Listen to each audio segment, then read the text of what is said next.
They discovered it, they read it, and they applied it. It's the golden thread that connects the titans of the self-development industry, the source that spawned millions of millionaires, the original blueprint to success. Think and Grow Rich by Napoleon Hill. Think and Grow Rich. Napoleon Hill, Think and Grow Rich. It's a classic. A classic. And I love Think and Grow Rich. I love it. It's right here. I mean, it's one of my favorite books of all time. Think and Grow Rich by Napoleon Hill. This material is what changed my life. This is the material I study every day. From being an immigrant woman, coming from poverty, and really coming to America and literally achieving the American dream. I can't even tell you how grateful I am for this man, for what he did for me and my family. Whatever the mind can conceive and believe, the mind can achieve. People don't realize is that when we let our ego get in our way, ego is the loss, the fear of loss. So need to be right, the need to be offended, the need to be hurt, fearful. When that trajectory changes, what happens is you continually go the wrong way. So my job as a coach is to say, let's get into the enjoyment of the direct pursuit of my potential. Right? And so when the light went on, it was not about the potential of making money and being an entrepreneur, which is one of my specialties. And I said to him, look, this is an opportunity now to show how great you really are. We can't let the outside voices, right, determine our success. The happiness that we have comes within. Why are you going to give that control to somebody else? Thoughts become things. And I always wonder, why did no one teach us this? Why did we not learn this in school? Why did we not learn this from our families? If you make your study a priority, your life will change. And I came up with 4 really valuable things that I took stock in. And the first one was gratitude. Simple gratitude. Although I grew up with nothing, I was always grateful. Throughout the whole process of consistently, persistently pursuing my potential, I was grateful. It made my past better, my present brighter, and my future even brighter than that. In fact, I tell people all the time, if you want to change your life, change your employee's life, your family life, it's very simple. 2 words, say thank you.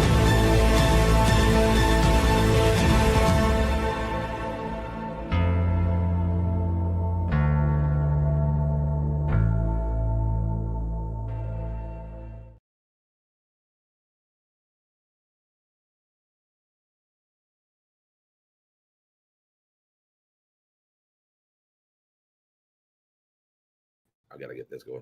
Good morning, everyone. It is Napoleon Hill Institute Wednesday training. I want to big a shout out to the Nick of Guam. We appreciate everybody being here. I'm going to get right to it as we're in South Dakota and we are on a tour. So come and join us. If you're in any of these cities, please reach out. David@dmeltzer.com, San Diego, Indianapolis, Minneapolis, Miami, New York, Guatemala. We're going to be in 8 cities in 10 days. So come and see us in Los Alamitos for the filming of the #1 Cheddar Show. Go fund yourself. We got big news for everyone, especially the Napoleon Hill Institute. We are rocking and rolling. But I'm going to get right to training. Welcome, everybody. Today's training is the Pendulum Principle training. And there's a lot going on today, and the Pendulum Principle was founded or created by the Tao. The Tao means the way, and Lao Tzu wrote 81 verses of the Tao, and it's been studied by all of the world thought leaders over all of these years. And my favorite interpretation is by Dr. Wayne Dyer, who took an entire year out of his life to study everybody's interpretation of the Tao, of the way. And in the verse in the Tao, one of the lessons that is so relevant today is the pendulum principle. The pendulum principle basically says for every force, there is a counterforce. For every force, there is a counterforce. And nothing represents the force and the counterforce like the pendulum. The harder you push it, the harder it will come back. The harder you pull it, the farther it will go from you. And this applies, and I'm pleading and hopefully empowering to all the leaders out there that leadership isn't about avoiding resistance. It's about understanding it. History shows a simple rhythm, a hypnotic rhythm, as Napoleon Hill suggests in Outwitting the Devil. The stronger you pull towards love, service, and progress, the stronger the counterforce that will appear. The goal isn't to grip harder or retreat, it's to trust the swing. The 5 lessons turn pushback into data, values into direction, and near-term actions into momentum. We need to use these to stay present and flexible and focus our attention and intention on the coincidences, the coinciding of the impact that will compound long after the moment and long after you. The understanding of counterforce is data, not doom. Pushback is proof you're pulling the world forward. Treating it as failure stalls momentum. So many people have different proposals with policies and rules and regulation that draws criticism, but hidden inside are the exact concerns that we must address to win adoption, to hug the pendulum. Resistance reveals your message. Resistance reveals our message or method that will need refinement, expansion of the skills, knowledge, and capabilities within the context of what is going to be utilized in alignment with our divine direction. We want to capture every objection, categorize it in its own reaction to that objection, and then utilize the most natural hugging of the pendulum to respond to that reaction to the fear, cost, timing, or trust. We need to run these upgraded messages so that our sessions will answer the most prioritized data. When we receive counterforce, we know that we're either pushing or pulling too hard, but it is not doom. It is time for a divine detour. It is time for lessons. It is time for learning, knowing that those lessons will keep on coming, seeing how we can hug the pendulum, not push or pull it. When we hug the pendulum, the momentum goes with us at ease, dissipating, dissolving, and disappearing the dis-ease that so many of us experience. When we resist the force and the counterforce, we only create more force and counterforce. So embrace, hug the pendulum, learn, find the light, the love, and the lessons. Take accountability by asking ourselves, what did we do? What did we say? What did we think? What do we feel? What do we believe? How did we attract this? What are we participating in perception? And what are we supposed to learn from it? Counterforce is data. It's not doom. Learn to utilize the data to transition or expand your force into the hug of the pendulum. Lesson number 2 in the pendulum principle is hold your principles tight and your preferences light. Hold your principles tight and your preferences light. And this understanding of gripping and appreciating one viewpoint stops the swing and breeds the force and counterforce. It breeds polarization. We haven't seen that as much as we do today, not only because we're exposed and aware of so many different points of view, not only because we're fed so many different views, not only are we manipulated into a social silo that feeds us the same points of view, but the danger lies in gripping one point of view and it stops the swing and breeds polarization. We need to use appreciation to hug the pendulum, to learn more about that which we agree with strongly, and even learn more about that which we disagree with strongly, instead of creating a force or a counterforce, resisting it, trying to go over it, under it, through it, around it, lying to it, manipulating it, cheating it, or denying it. Gripping one point of view will stop the swing, and it will breed separation. It will breed the reaction to fear and need to be offended and need to be right, separate, inferior, and superior. anxious, frustrated, angry, guilty, resentful.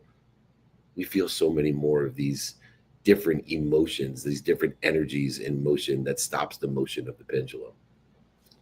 So many leaders I work with insist on one tactic, one perspective, even if the evidence favors an alternative that preserves the mission. They hold on to their preferences tightly and forget their principles, reminding themselves we need to hold the principles tight and let the preferences be light. When we preserve the mission, the commissions will follow, and we will protect our values and create flexible methodologies in order to align with what's doing well, what's stable, and what we think is doing well. This is why we hold our principles tight, our principles based on non-negotiable behaviors, regardless of the circumstances, learning more about what we agree with strongly and even learning more about what we disagree with strongly, utilizing flexible strategies, holding our preferences light and our principles tight, looking for the light, the love, and the lessons according to where we want to be or better, according to the reality of the day. When we feel stuck, don't resist it, don't push it and pull it.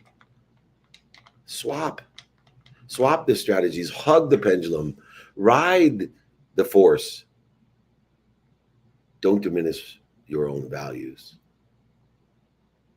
We need to hold our principles tight. We need to know our principles that are keen and aligned with values of where we want to be or better. For me, these 4 principles that I hold tight every day is number 1, gratitude. Trying to get to do everything that I do, trying to learn through gratitude to love what I don't like or love. Learning through gratitude to like or love what I don't like or love about other people's opinions, about what I love and what I don't love, what I like and what I don't like. I'm holding principles like gratitude tight and the preferences, the personal preferences, the personal perspectives light, because I don't know what I don't know, only knowing I'm humble or I'm about to be. The second principle that I hold tight is forgiveness. Forgiveness brings more ease to the swinging of the pendulum, allows a greater flow. Utilizing empathy to learn why this bugs me so much or why I love it so much by looking for the light, the love, and the lessons in what I don't like or love about what I love, what I don't like or about what I love or don't love. The third principle that I hold tight is accountability. A principle of asking, I'm here to learn. So what did I do? What did I say, think, feel, and believe? What did I do to attract this? What did I do to participate in this perspective? And what am I supposed to learn from it? And then finally, the tightest principle of faith, of inspiration, of effective communication. Figuring out not how I'm going to get to where I want to be or I'll be happy when, but instead applying my why. For the sake of what? Applying my why for the sake of what? We need to hold our principles tight and our preferences light. The third lesson in hugging the pendulum, in the pendulum perspective and philosophy, is we want to build a legacy, build momentum, build energy that will outlast our human experience. They'll outlast our human nature. It'll outlast us.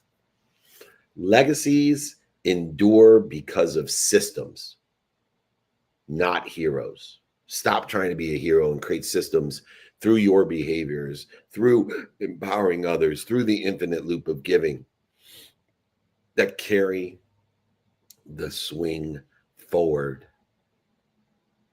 Legacies endure because of systems. What systems do you have? What non-negotiables do you have? What prioritization process and systems do you have? How are you utilizing your time in order to effectuate productivity, the adding of value, accessibility to others, and the ability to access yourself, and of course, gratitude. So many structured playbooks out there, so many trainings, some for violence and force, and some for nonviolence and passive response. Both allowing the movement to continue beyond one's voice, beyond your lifetime. What playbook, what system are you utilizing in order to effectuate your divine direction, to empower others, to learn to love? Love what they do, love what they say, what they think and feel and believe, even if they don't agree with what other people do say, think, feel, and believe. This utilization of oneness, of appreciation, creates the momentum when we can learn to appreciate the fact that there is no equity because we are not the same. What creates equity and oneness is the ability, the capability of learning to love and to appreciate our differences by being more interested than interesting, by being curious and asking, why do you feel this way? Not why did you do that? Why did you say that? Why do you think that? Why do you believe that? Why do you feel that way? I disagree with what you're doing, saying, thinking, and believing, but I'd love to understand and appreciate why you feel that way so I can understand you, not change you. Nobody deserves to be attacked for the way that they do, say, think, feel, or even believe. We must learn to appreciate one another. We need to ask what's working, what's not, what do you like, what don't you like, what do you know and what don't you know, especially today. There's information in the human experience and inspiration in the spiritual experience. Let us all learn from one another. Let's appreciate how we build momentum that will outlast us in a non-violent way. You need to document, you need to capture, you need to understand the processes, the behaviors that will compound the impact that you desire past any single person. And today it's easier than ever to create systems. Because of technology, we can create 0 to 1, which takes most of the time in a matter of minutes, moments, and seconds. But we need to document it and learn from it, continue to be more interested, to apply it, to understand it, to appreciate it, to align it with what's doing well, what's stable, and what we think is doing well, for the betterment of the divine direction in which humanity will move. Only if we hug the pendulum. We need to create best practices. We need to create checklists of the SOPs that we have in our own lives. That's why I teach the non-negotiable behaviors that will create 90% of the compounding success in your life, getting you to where you want to be or better, and then creating a better mechanism, system, and process in order to facilitate, to make easy the negotiable behaviors that are circumstantial to the weather, the delays, the interest rates, etc., to the arguments, to the ego-based reaction, to allow us to respond in a peaceful, easy manner. Teach it. Empower others with your best practices, with your SOPs. Create continuity drills and test them daily, weekly, monthly, and yearly. Continuity drills are the utilization of taking inventory of that which exists inside of us, not outside of us. It is our legacies that will be endured because of the systems and the processes, not heroes, not illusions. Hug the systems and processes, hug the pendulum, swing with it, not against it. Learn that every force that you create has a counterforce. That's why we want to hug the pendulum. Learn to love what we don't like or love about what we love. Learn to love about what we don't love. Other people's actions, opinions, no matter what. And we do that through these principles of gratitude and forgiveness and accountability and inspiration. Utilize effective communication with information in the human experience and inspiration in the spiritual one. The fourth lesson of the pendulum principle is to lead with service to widen the arc of the pendulum. Be a beloved servant. Service and value converse.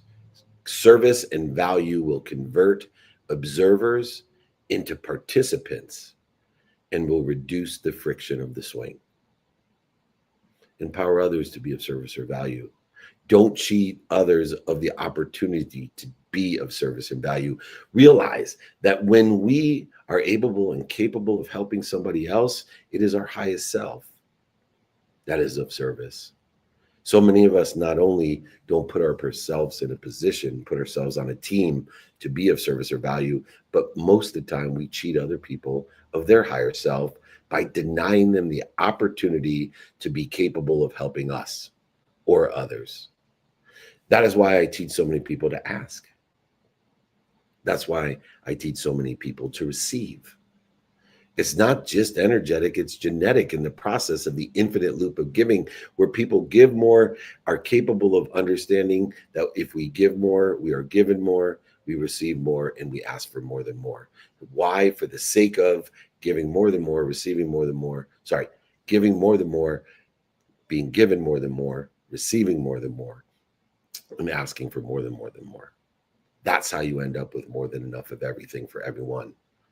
With lesson 4, when we lead with service, not only for us, but for others, we widen the arc, the total addressable community of people that want to help each other, know people that help each other. We enforce the infinite loop of giving in a universe of more than enough of everything for everyone. So many founders that I work with shift from buy my product to let's collaborate on a re-solution. You see, every solution is inside the problem or the struggle. It's just a lapse of time until you figure it out. That's why it's called a resolution, a resolution. Stop asking people to buy my product. Start collaborating, coordinating in the resolution of value, of what's working, what's not working, what they like, what they don't like, what they know and what they don't know. You see, value is created by giving people more of what they like, taking away what they don't like. Value is created by giving people more of what's working and taking away what's not working. Value is created by giving people more of what they know and taking away what they don't know. That's why we need to appreciate our differences, to lead with service and value, to widen the arc and be able to articulate it. So many of us lead with value and service, but we can't articulate the value and service that we lead with, especially to exceed what we're asking for. We're making it very difficult by creating resistance, by creating force and counterforce, by overselling, back-end selling, lying, manipulating, and cheating. Let's live in the value-first communication, lowering the amplitude of resistance, because every force has a counterforce. The harder you push that pendulum, the harder it's going to come back at you. The harder to pull that pendulum, the farther it's going to go away from you. But if we utilize service and value to hug the pendulum, we create more momentum and widen the arc of how many people we can impact and empower, building that community of people that are going to help each other and know people that help each other. And in business, those people buy from each other and sell for each other for life. Imagine the legacy that is left when you create that type of community, that type of neighborhood. Start every single opportunity with a measurable quantitative value to exceed what you're asking for. Be more interested than interesting. Ask, what are they doing today pertaining to the subject, the topic, or expertise? Find out what they like, don't like, working, not working, know, and not know. And create a quantitative, measurable win for all stakeholders by appreciating each and every value of each and every member of each and every opportunity, option, and touch of favor. Add one act of service to every major initiative. When I ran Lee Steinberg Sports and Entertainment, the most notable sports agency in the world, the reason Lee was so successful is he had a qualifier. No matter how good you were, whether you were Warren Moon, Troy Aikman, or Steve Young, it didn't matter. Sabathia Ramirez, Evander Holyfield, it didn't matter. You needed to add a no ask active service to all of what you're doing. What does that mean? That Lee required that every athlete, every entertainer had to give back to a charity or a cause that was meaningful for them of every penny that they made. And if they weren't willing to do it, we were already qualifying a problem. We were surrounding ourselves with the right people and the right ideas. By the way, this will be available, the training guide and exercises, to everyone. So just email me, david@dmeltzer.com. Forgot to mention that. Appreciate that. The fifth lesson, to complement the leading with service to widen the arc, is we need to set our non-negotiables and negotiables with near-term activities to keep the swinging of the pendulum. We got to do, say, think, feel, and believe. We have to pay attention to where we want to be or better and give it our intention to get there. We got to do, say, think, feel, and believe, align with it. And those coincidences, the coinciding of the universe, will happen. It's a principle of Napoleon Hill. So many of us today are living with anxiety. And the reason is we don't realize where anxiety lives. Anxiety doesn't live inside of you. Anxiety lives outside of you. In fact, it lives outside of you in the future. Activities live in the next, the do it now, the do it next.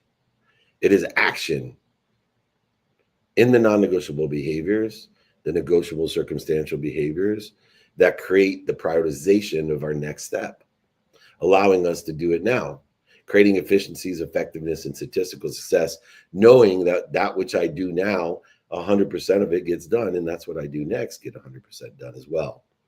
So many teams that I work with are paralyzed by so many macro headwinds and separations, and they commit to too many clients a win and one partnership.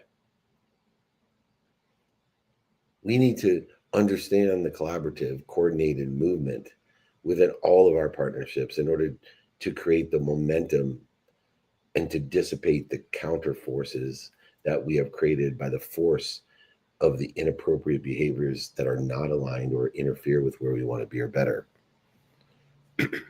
Small, non-negotiable commitments of time will defeat big, uncertain fears of the future. Fears of the future will stem from the meaning of our past, the failures, the setbacks, the defining moments of our past. It will cast a shadow into our future, and that shadow is driven by anxiety and uncertainty. Everything within you is certain, everything outside uncertain. You won't find outside of you what you can't see inside of you. Don't let anxiety create a fearful future.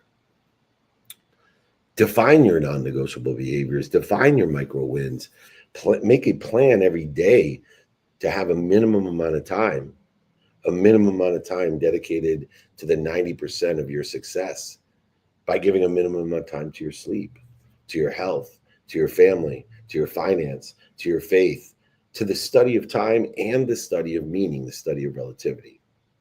Studying the relativity or the meaning of the past to allow us to dissipate or dissolve the limitations that we put on our own self-image, knowing and repeating and being annoying about the fact you will never overachieve your own self-image. Stop limiting yourself. So many people, when they introduce me at speaking engagements, will say, Dave Meltzer wants to empower 1 billion people. No, I don't. I want to empower over 1 billion people. Stop limiting me. These are the principles of the pendulum. Too many of us are pushing the pendulum, pulling the pendulum, and wondering why it comes back and either hits us in the face or in the ass. Hug the pendulum. Create a bigger arc of value and service and happiness and fulfillment and passion and purpose and profitability. Hug the pendulum. Know your mission and let the commissions follow. These lessons of the pendulum, that counterforce is data, not doom. Hold the principles tight and the preferences light in your life. Building the momentum of the pendulum by not pushing and pulling, but by hugging the pendulum so that that momentum will outlast you. By leading with service to widen the arc and the force and the momentum of the pendulum. Set near-term activities with non-negotiable and negotiable behaviors to keep the swing moving faster and more forceful, with passion, purpose, and profitability, with a mission. The commissions will follow. Progress does not come from overpowering the counterforce, but the partnering of the pendulum, the hugging of the pendulum. Learn to appreciate the differences. That which you strongly agree with and that which you strongly disagree with. Hug the pendulum. Seek and be more interested than interesting in those differences. Learn the light, the love, and the lessons so we can come together in force and momentum of goodness, of happiness, of love, of more than enough of everything in the infinite loop of giving. When you hold the principles tight and the methods light, convert resistance into insight. We are stacking the small, certain wins with an arc that widens in the favors, options, and opportunities that you desire, or even better. Leave each and every day, the 24 hours that you're given and guaranteed every day, except for the last day of your life, with one clear act of service or value, one measurable quantitative value that you can articulate to exceed what you're asking for. Hug the pendulum. Do this consistently and our work keeps swinging beyond the critics, beyond the headlines, beyond our human experience. This has been the Napoleon Hill Institute training of the pendulum principle. I want to thank the Napoleon Hill Institute for hosting us. Please, if you'd like the guide exercises or even my book, email me, david@dmeltzer.com. Please, you can even pre-order my new book coming out, Super Bowl. We're going to be promoting the pre-orders of my book through the football season. Don't do business with dicks. Surrounding ourselves and elevating our awareness to toxicity. Come and join us on the road, 200 cities every year. We're going to be in San Diego, Indianapolis, Minnesota, Chicago, New York, Miami, Guatemala, Los Alamitos, just to name a few. If there they are. Idaho, I saw it. I missed one other. Idaho. Idaho. I'll be there. Anyways, email me, david@dmeltzer.com, or text me 949-298-2905. Remember, everybody, be more interested than interesting. Be kind to your future self. Do good deeds. Hit it, Gigi. They discovered it, they read it, and they applied it. It's the golden thread that connects the titans of the self-development industry, the source that spawned millions of millionaires, the original blueprint to success. Think and Grow Rich by Napoleon Hill. Think and Grow Rich. Napoleon Hill, Think and Grow Rich. It's a classic. A classic. And I love Think and Grow Rich. I love it. It's right here. I mean, it's one of my favorite books of all time. Think and Grow Rich by Napoleon Hill. This material is what changed my life. This is the material I study every day.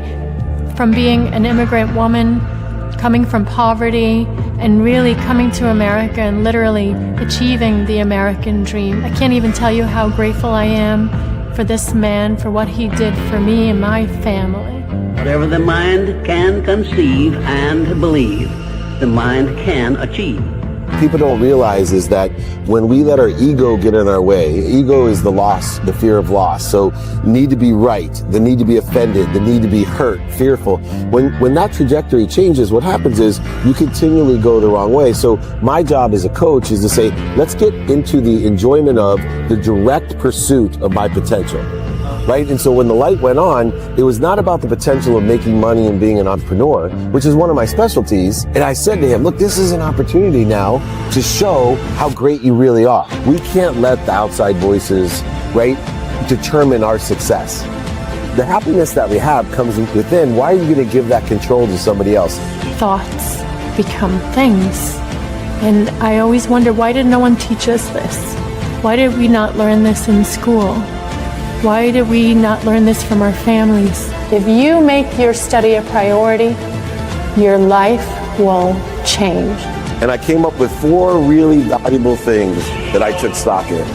And the first one was gratitude. Simple gratitude. Although I grew up with nothing, I was always grateful. Throughout the whole process of consistently, persistently pursuing my potential, I was grateful. It made my past better, my present brighter, and my future even brighter than that. In fact, I tell people all the time, if you want to change your life, change your employee's life, your family life, it's very simple. 2 words: say thank you.